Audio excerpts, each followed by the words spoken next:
ପିଲାମାନେ ମୁଁ ପ୍ରୀତିମୟୀ ଆଚାର୍ଯ୍ୟ ତୁମମାନଙ୍କୁ ମାତୃଭାଷାର ବ୍ୟାକରଣ କାଳାଂଶକୁ ସ୍ୱାଗତ କରୁଛି। ଆମେ ୟା ପୂର୍ବରୁ ପଢ଼ିଥିଲେ ସନ୍ଧି ସମ୍ପର୍କରେ। ସନ୍ଧି ତିନି ପ୍ରକାରର, ସ୍ୱର ସନ୍ଧି, ବ୍ୟଞ୍ଜନ ସନ୍ଧି ଓ ବିସର୍ଗ ସନ୍ଧି। ଆମେ ସ୍ୱର ସନ୍ଧି ସମ୍ପର୍କରେ ପଢ଼ିଥିଲେ, ଯେଉଁ ସନ୍ଧିର ପ୍ରଥମ ଶବ୍ଦର ଶେଷ ଓ ଦ୍ୱିତୀୟ ଶବ୍ଦର ଆଦ୍ୟ ସ୍ୱରଧ୍ୱନି ଥାଏ ତାକୁ ସ୍ୱର ସନ୍ଧି କୁହାଯାଏ।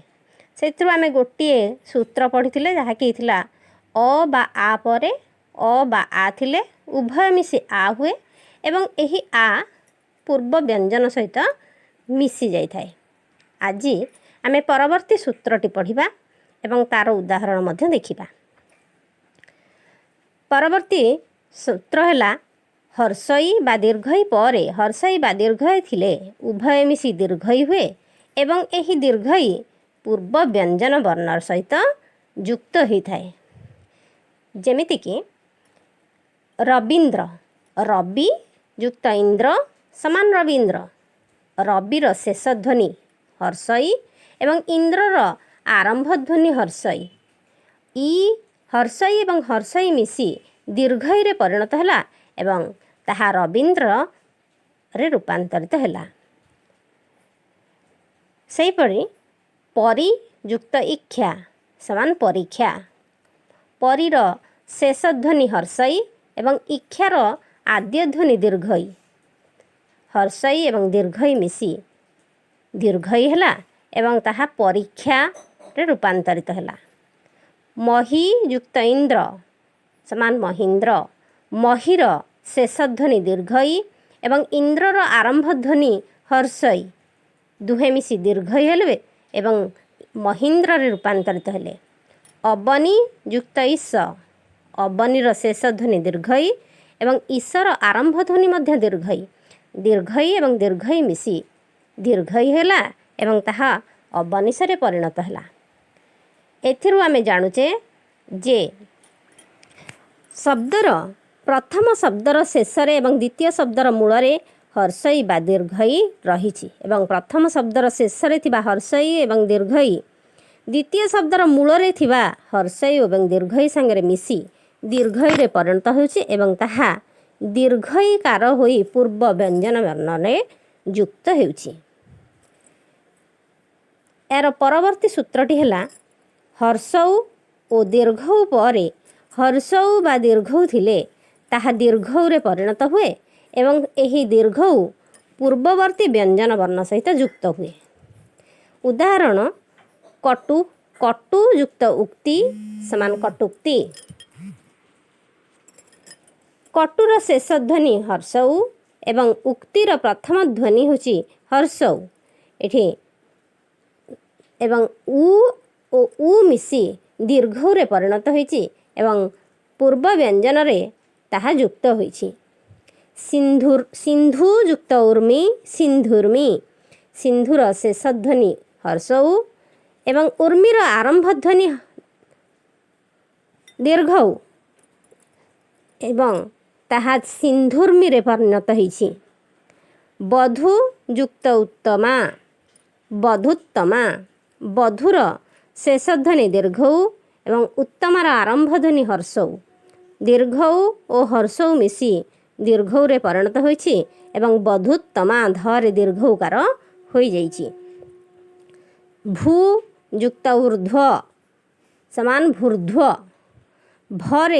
ଭର ଶେଷ ଧ୍ୱନି ଦୀର୍ଘଉ ଏବଂ ଊର୍ଧ୍ୱର ଆରମ୍ଭ ଧ୍ୱନି ମଧ୍ୟ ଦୀର୍ଘଉ।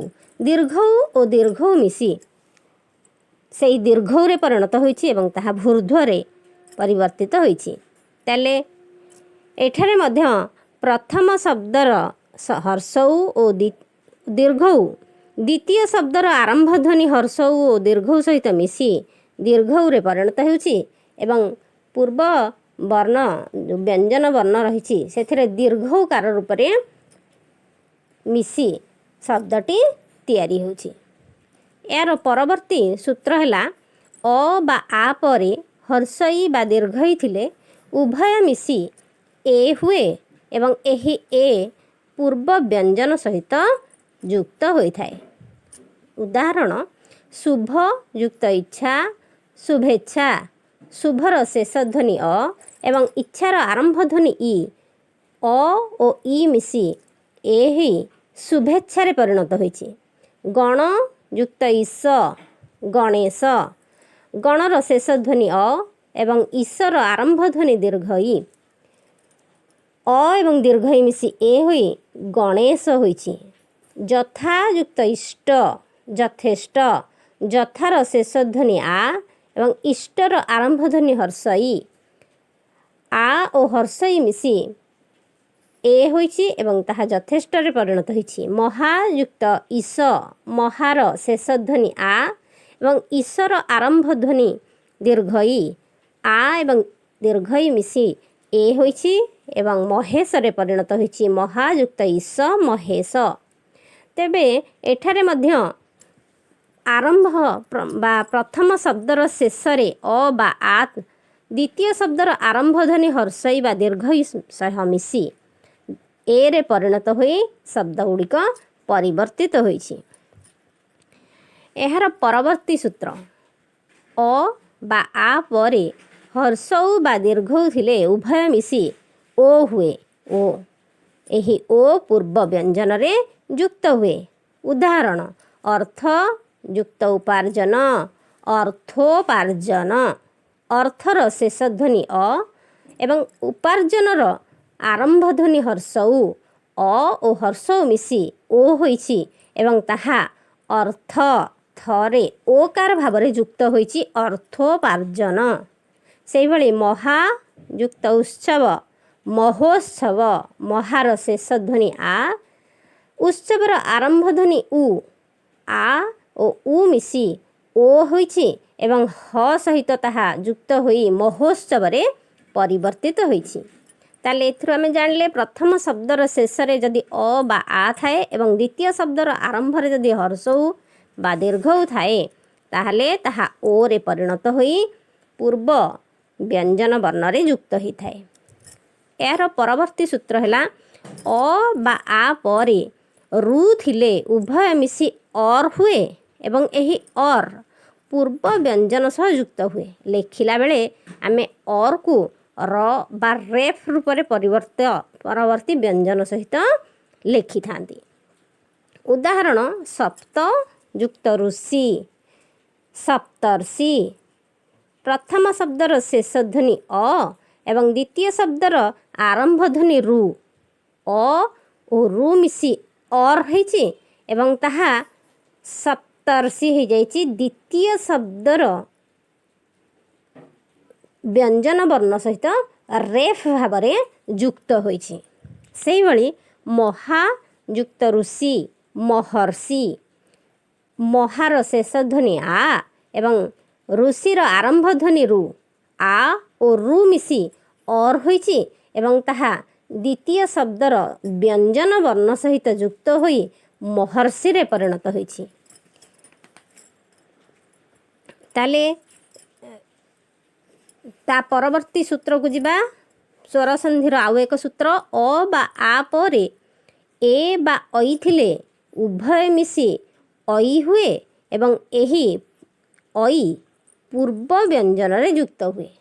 ଉଦାହରଣ ଜନ ଯୁକ୍ତ ଏକ ସମାନ ଜନୈକ ଜନର ଶେଷ ଧ୍ୱନି ଅ ଏବଂ ଏକର ଆରମ୍ଭ ଧ୍ୱନି ଏ ଅ ଆଉ ଏ ମିଶି ଐ ହୋଇଛି ଏବଂ ପୂର୍ବ ବ୍ୟଞ୍ଜନ ନ ସହିତ ଐକାର ରୂପରେ ଯୁକ୍ତ ହୋଇ ଜନୈକରେ ପରିଣତ ହୋଇଛି। ମତ ଯୁକ୍ତ ଐକ୍ୟ ସମାନ ମତୈକ୍ୟ ମତର ଶେଷ ଧ୍ୱନି ଅ ଐକ୍ୟର ଆରମ୍ଭ ଧ୍ୱନି ଐ ଅ ଓ ଐ ମିଶି ଐରେ ପରିଣତ ହୋଇଛି ଏବଂ ମତର ତରେ ଐକାର ରୂପରେ ଯୁକ୍ତ ହୋଇଛି ଏବଂ ତାହା ମତୈକରେ ପରିବର୍ତ୍ତନ ହୋଇଛି।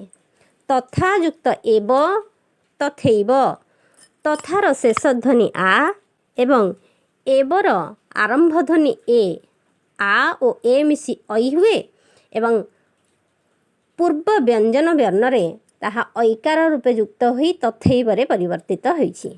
ମହାଯୁକ୍ତ ଐଶ୍ୱର୍ଯ୍ୟ ମହୈଶ୍ୱର୍ଯ୍ୟ ହାର ଶେଷ ଧ୍ୱନି ଅଛି ଆ ଏବଂ ଐଶ୍ୱର୍ଯ୍ୟର ଆରମ୍ଭ ଧ୍ୱନି ଅଛି ଐ। ଆ ଏବଂ ଐ ମିଶି ଐରେ ପରିଣତ ହୋଇ ମହେଶ୍ୱର୍ଯ୍ୟରେ ପରିଣତ ହୋଇଛି। ପରବର୍ତ୍ତୀ ସୂତ୍ରକୁ ଯିବା। ଅ ବା ଆ ପରେ ଓ ବା ଔ ଥିଲେ ଉଭୟ ମିଶି ଔ ହୁଏ ଏବଂ ଏହି ଔ ପୂର୍ବ ବ୍ୟଞ୍ଜନ ସହ ଯୁକ୍ତ ହୁଏ।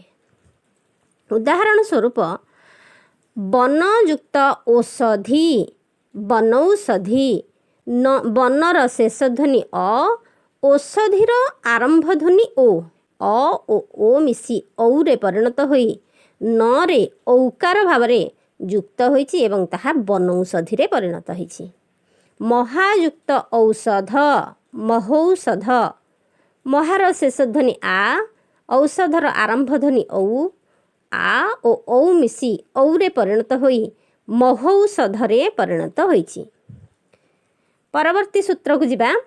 ହର୍ଷଇ ବା ଦୀର୍ଘଇ ପରେ ହର୍ଷଇ ଓ ଦୀର୍ଘଇ ଭିନ୍ନ ଅନ୍ୟ କୌଣସି ସ୍ୱର ଥିଲେ ହର୍ଷଇ ଓ ଦୀର୍ଘଇ ୟରେ ପରିଣତ ହୁଏ ବା ୟ ଫଳାରେ ପରିଣତ ହୁଏ ଏବଂ ପରବର୍ତ୍ତୀ ସ୍ୱର ସହିତ ଏହି ୟ ବା ଜ ଫଳା ସହିତ ଯୁକ୍ତ ହୁଏ। ଉଦାହରଣ ଦେଖିବା, ନହେଲେ ତୁମେ ବୁଝିପାରିବନି କେମିତି ନା ପ୍ରତି ଯୁକ୍ତ ଅହ ପ୍ରତ୍ୟହ। ପ୍ରତିର ଶେଷ ଧ୍ୱନି ଇ ଏବଂ ଦ୍ୱିତୀୟ ଶବ୍ଦର ଆରମ୍ଭ ଧ୍ୱନି ହେଉଛି ଅ। ଇ ଓ ଅ ମିଶି ୟରେ ପରିଣତ ହୋଇଛି ଏବଂ ତାହା ପୂର୍ବ ବ୍ୟଞ୍ଜନ ସହିତ ୟ ଫଳା ଭାବରେ ଯୁକ୍ତ ହୋଇ ପ୍ରତ୍ୟୟରେ ପରିଣତ ହୋଇଛି। ସେହିଭଳି ଇତି ଯୁକ୍ତ ଆଦି ଇତ୍ୟାଦି। ଇତିର ଶେଷ ଧ୍ୱନି ଇ, ଆଦିର ଆରମ୍ଭ ଧ୍ୱନି ଆ, ଇ ଓ ଆ ମିଶି ୟ ହୋଇଛି ଏବଂ ତାହା ପୂର୍ବ ବ୍ୟଞ୍ଜନ ତ ସହିତ ଯୁକ୍ତ ହୋଇ ଇତ୍ୟାଦି ହୋଇଛି।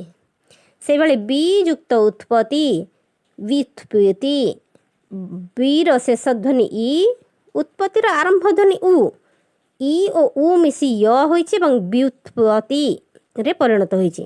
ପ୍ରତି ଯୁକ୍ତ ଏକ। ପ୍ରତିର ଶେଷ ଧ୍ୱନି ଇ, ଏକର ଆରମ୍ଭ ଧ୍ୱନି ଏ। ଇ ଓ ଏ ମିଶି ୟରେ ପରିଣତ ହୋଇ ପ୍ରତି ଏକ ପ୍ରତ୍ୟେକରେ ପରିଣତ ହୋଇଛି। ସେହିଭଳି ସୂଚି ଯୁକ୍ତ ଅଗ୍ର। ସୂଚିର ଶେଷ ଧ୍ୱନି ଦୀର୍ଘଇ, ଅଗ୍ରର ଆରମ୍ଭ ଧ୍ୱନି ଅ। ଦୀର୍ଘଇ ଓ ଅ ମିଶି ୟରେ ପରିଣତ ହୋଇ ସୂଚ୍ୟଗ୍ରରେ ପରିଣତ ହୋଇଛି। ସ୍ୱରବର୍ଣ୍ଣର ଆଉ ଗୋଟିଏ ସୂତ୍ର ବା ଶେଷ ସୂତ୍ର ବୋଲି ଆମେ କହିବା ତାକୁ। ହର୍ଷଉ ଓ ଦୀର୍ଘଉ ପରେ ଉ ଭିନ୍ନ ଉ ନ ହେଇକିରି ଅନ୍ୟ କୌଣସି ସ୍ୱରବର୍ଣ୍ଣ ଥିଲେ ହର୍ଷଉ ବା ଦୀର୍ଘଉ ପରେ ଅନ୍ୟ କୌଣସି ଉ ନଥାଇକିରି ଅନ୍ୟ କୌଣସି ସ୍ୱରବର୍ଣ୍ଣ ଥିଲେ ତାହା ୱରେ ପରିଣତ ହୁଏ, ଯାହାକି ବ ଫଳା ହୋଇ ପୂର୍ବବର୍ଣ୍ଣ ସହିତ ମିଶିଥାଏ। ଉଦାହରଣ ଅନୁ ଯୁକ୍ତ ଐ ସମାନ ଅନୁ ଯୁକ୍ତ ଅୟ ସମାନ ଅନ୍ୱୟ। ଅନୁର ଶେଷ ଧ୍ୱନି ହର୍ଷଉ ଏବଂ ଐର ଆରମ୍ଭ ଧ୍ୱନି ଅ ମିଶି ଅନ୍ୱୟ ହୋଇଛି ନରେ ୱ ଫଳା ଭାବରେ ତାହା ଯୁକ୍ତ ହୋଇଛି। ସେହିଭଳି ସୁଯୁକ୍ତ ଆଗତ ସ୍ୱାଗତ। ସର ଶେଷ ଧ୍ୱନି ସୁ, ଆଗତର ଆରମ୍ଭ ଧ୍ୱନି ଆ ମିଶି ୱ ଫଳା ହୋଇ ସ୍ୱାଗତ ହୋଇଛି। ଅନୁଯୁକ୍ତ ଇତି।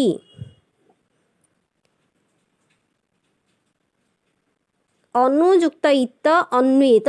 ଅନୁର ଶେଷ ଧ୍ୱନି ହର୍ଷଉ ଏବଂ ଇତର ଆରମ୍ଭ ଧ୍ୱନି ହର୍ଷଇ ତାହା ମିଶି ଅନ୍ୱିତ ହୋଇଛି। ସେମିତି ତନୁଯୁକ୍ତ ଦୀର୍ଘଇ ତନ୍ମୀ। ତନୁର ଶେଷ ଧ୍ୱନି ହର୍ଷଉ ଏବଂ ଇ ଦୀର୍ଘଇ ମିଶି ତନ୍ମୀ ହୋଇଛି। ଅନ୍ୱେଷଣ। ଅନୁଯୁକ୍ତ ଏଷଣ ଅନ୍ୱେଷଣ ହର୍ଷଉ ଏବଂ ଏ ମିଶି ୱ ଫଳରେ ପରିଣତ ହୋଇ ଅନ୍ୱେଷଣରେ ପରିବର୍ତ୍ତିତ ହୋଇଛି। ତାହେଲେ ଏ ଥିଲା ଆମର ସ୍ୱରବର୍ଣ୍ଣର କେତେକ ସୂତ୍ର, ଯାହାକୁ ଆମେ ମନେ ରଖିବା ଏବଂ ଭଲ ଭାବରେ ଅଭ୍ୟାସ ମଧ୍ୟ କରିବା। ଧନ୍ୟବାଦ।